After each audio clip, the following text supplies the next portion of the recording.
want to? We have a D19.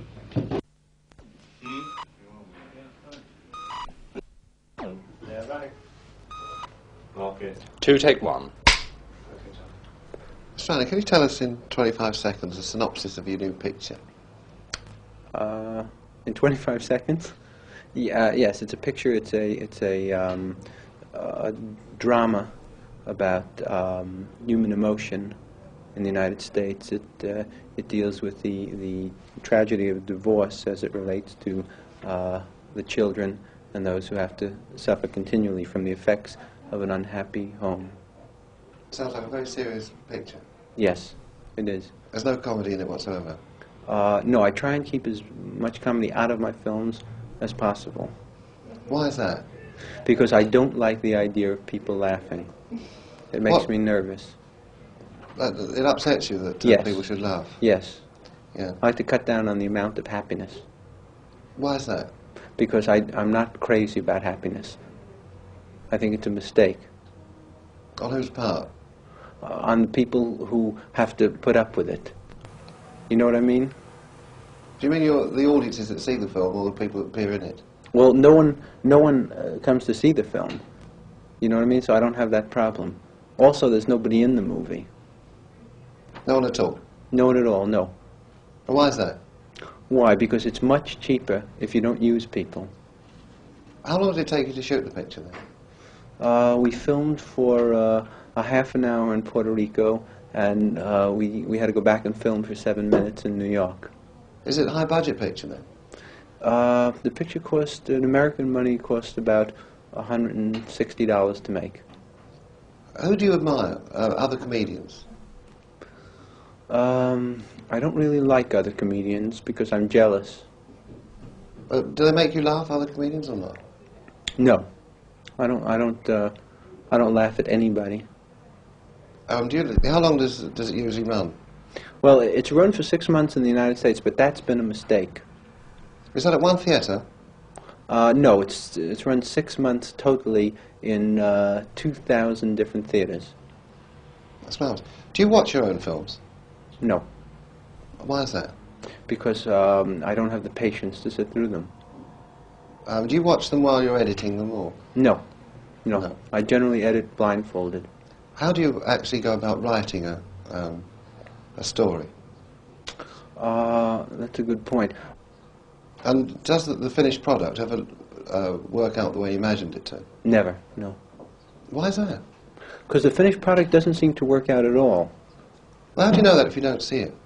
Because I hear the comments from people, and they're usually very negative. Now, does criticism upset you? Only negative criticism, yes. If you get a good notice, are you pleased or displeased? Displeased. Why is that? Because I don't like to hear anything that, at all about my work. Have you any ambitions in films? No, I would like to be found dead, face down in the street.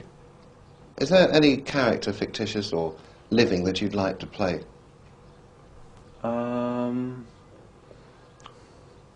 No. No. Well, can you tell me how you got into movies in the first instance?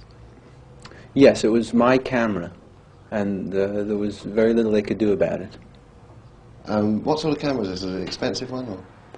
Yes, I had the equipment, and there was no way of making the film without me. Yeah, which was the first picture you made then? First picture I made was a film called Potemkin. Was that recent? No, I made that in the actually I made that in the 20s. Was the dialogue very hard to write for that picture? No, that was a silent film. Yeah, but who wrote the music for it? Marvin Hamlish. Yes. Is he still writing? He was as of this morning. And this afternoon? This afternoon, no, he's retired. Oh yes. Why is he retired? Because he has a stud farm now, and breeds race horses. You've worked with some very interesting people, I think. Did you find them interesting? Say, in What's New Pussycat, your co-stars? No. Bores? Bores. Mm.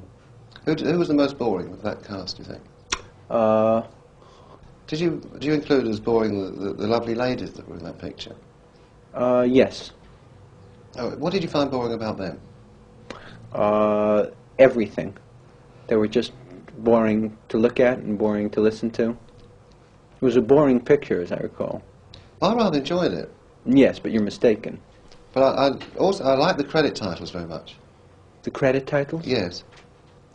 What were they now? Well, there were sort of squiggly lines that kept going. Yeah, oh, yes, I like that. Yeah. Well, I like anything squiggly. And there was a singer who recorded the title song. I can't remember his name. Nor I, because I never saw the picture. Ah. Did you have anything whatsoever to do with the production? Pardon me? Did you have anything whatsoever to do with the production of that film? No, I disavowed myself of any responsibility of the picture. Mm. And does that apply to all your films? Yes. Now, what is it then that makes you cut yourself off from something that you've produced and devised and acted in? A sense of survival. And why do you go on doing it? That's a good point, because I have a contract to do 3 more films, and when that's over I'm going to retire from movies, I think. And will you have made a lot of money? I will have made, no, I'll be in debt by that time. Now, was Casino Royale as farcical in the production as we all hear about? Well, they all speak very well of you, actually. Whatever happened to What's Up, Tiger Lily? Because we didn't see it in this country. No, that's a picture that I made in the United States that was released only in Iceland. And did they go for it? They liked it. It was a big hit in Iceland. Why was that? Why? Because it had a message that was relevant to people that live in that kind of climate. Can you remember anything about it? Not really, other than the whole thing was like a nightmare. What sort of nightmare? I mean, The kind you have when you go to sleep. and did it terrify you, this nightmare?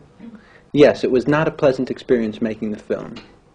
Is it a pleasant experience now that people come up to you and say, we saw your picture? No. No. That's kind of frightening. Okay.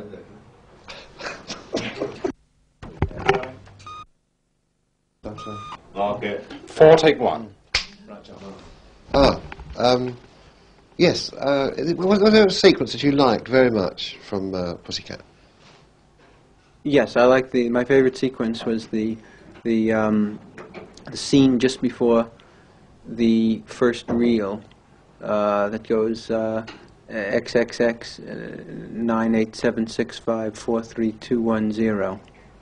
What is it that appeals to you about that? I thought that had the most social satire in it of anything in the film. It had a message. Yes. Do you feel the message was just directed at you, or No.